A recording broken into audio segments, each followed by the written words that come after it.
કલ્પના કરો કે એક એવા શહેરની જ્યાં ગાડી પ્રદૂષણ નહીં હોય અને આખું શહેર એક જ લાઇનમાં હોય। આમ તો શહેર ગોળાકાર અવસ્થામાં હોય છે, પરંતુ અમે વાત કરી રહ્યા છીએ નિયોમ ધ ફ્યુચર સિટીની। સાઉદી અરેબિયાના ક્રાઉન પ્રિન્સ મોહમ્મદ બિન સલમાનનું આ ડ્રીમ પ્રોજેક્ટ માત્ર એક શહેર નથી, પણ એક નવી દુનિયા છે, જ્યાં ટેકનોલોજી, રોબોટિક્સ અને આર્ટિફિશિયલ ઇન્ટેલિજન્સનો જોરદાર ઉપયોગ જોવા મળશે। જો મહત્વાકાંક્ષી પ્રોજેક્ટ નિયમો અંગે આ ખાસ રજૂઆત। સાઉદી અરબે પોતાના મહત્વાકાંક્ષી વિઝન 2030 અંતર્ગત એક અત્યાધુનિક ટેકનોલોજીની સજ્જ શહેર નિયોમ બનાવવાની જાહેરાત કરી છે। રેગિસ્તાન વચ્ચે નિર્માણ પામતું આ હાઈટેક શહેર દુનિયાને એક નવું આર્થિક અને ટેકનોલોજીકલ હબ આપવા માટે ડિઝાઇન કરાઈ રહ્યું છે। હાલ નિયોમ પ્રોજેક્ટની વાત કરવામાં આવે તો નિયોમ એ સાઉદી અરબના ક્રાઉન પ્રિન્સ મોહમ્મદ બિન સલમાનનું એક ડ્રીમ પ્રોજેક્ટ છે, જે વિશ્વનું સૌથી અદ્યતન અને ટેકનોલોજી ચાલિત શહેર બની શકે છે।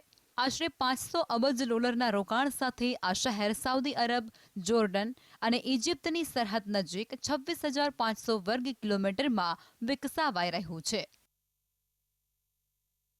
તો બીજી તરફ મહત્વાકાંક્ષી પ્રોજેક્ટ નિયોમ શહેરની મુખ્ય વિશેષતાઓ અંગે વાત કરવામાં આવે તો આ શહેર 100% નવીનીકરણ ઉર્જા પર આધારિત હશે। સંપૂર્ણપણે આર્ટિફિશિયલ ઇન્ટેલિજન્સ એટલે કે એઆઈ અને રોબોટિક ટેકનોલોજી સાથે સંચાલિત થશે।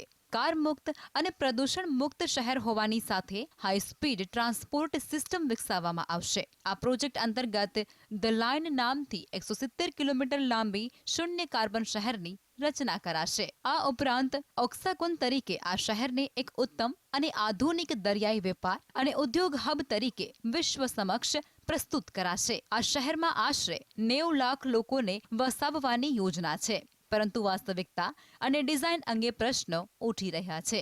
નિયોમ પ્રોજેક્ટને લઈ અને કેટલાક વિવાદો પણ સામે આવ્યા છે, જેમાં પ્રોજેક્ટ વિસ્તારમાંથી સ્થાનિકોને બળજબરીથી હટાવવામાં આવ્યા છે, જેને કારણે માનવ અધિકાર સંસ્થાઓ દ્વારા આ પ્રોજેક્ટની ટીકા થઈ રહી છે। સાઉદી અરબના ક્રાઉન પ્રિન્સ મોહમ્મદ બિન સલમાનના આ મહત્વાકાંક્ષી પ્રોજેક્ટના ઉદ્દેશ્યની વાત કરવામાં આવે તો વિઝન 2030 હેઠળ સાઉદી અરબ તેલ આધારિત અર્થતંત્રને વૈવિધ્યસભર બનાવવા માંગે છે। નિયોમ વિશ્વ માટે એક નવો આર્થિક કેન્દ્ર બનશે, જ્યાં ટુરિઝમ, ટેકનોલોજી, આરોગ્ય અને કૃષિ જેવા ક્ષેત્રોમાં નવી તકો ઊભી થશે। વાસ્તવમાં હાલ વિશ્વ સ્તરે આ પ્રોજેક્ટની વ્યાપક ચર્ચા ચાલી રહી છે। પર્યાવરણ પ્રેમીઓ પ્રોજેક્ટના અસર વિશે ચર્ચા કરી રહ્યા છે, જ્યારે વૈશ્વિક રોકાણકારો અને ઉદ્યોગપતિઓ માટે નિયોમ એક નવા સંભાવનાપૂર્ણ ભવિષ્યનું પ્રતિનિધિત્વ કરે છે। Bureau report, GSTV।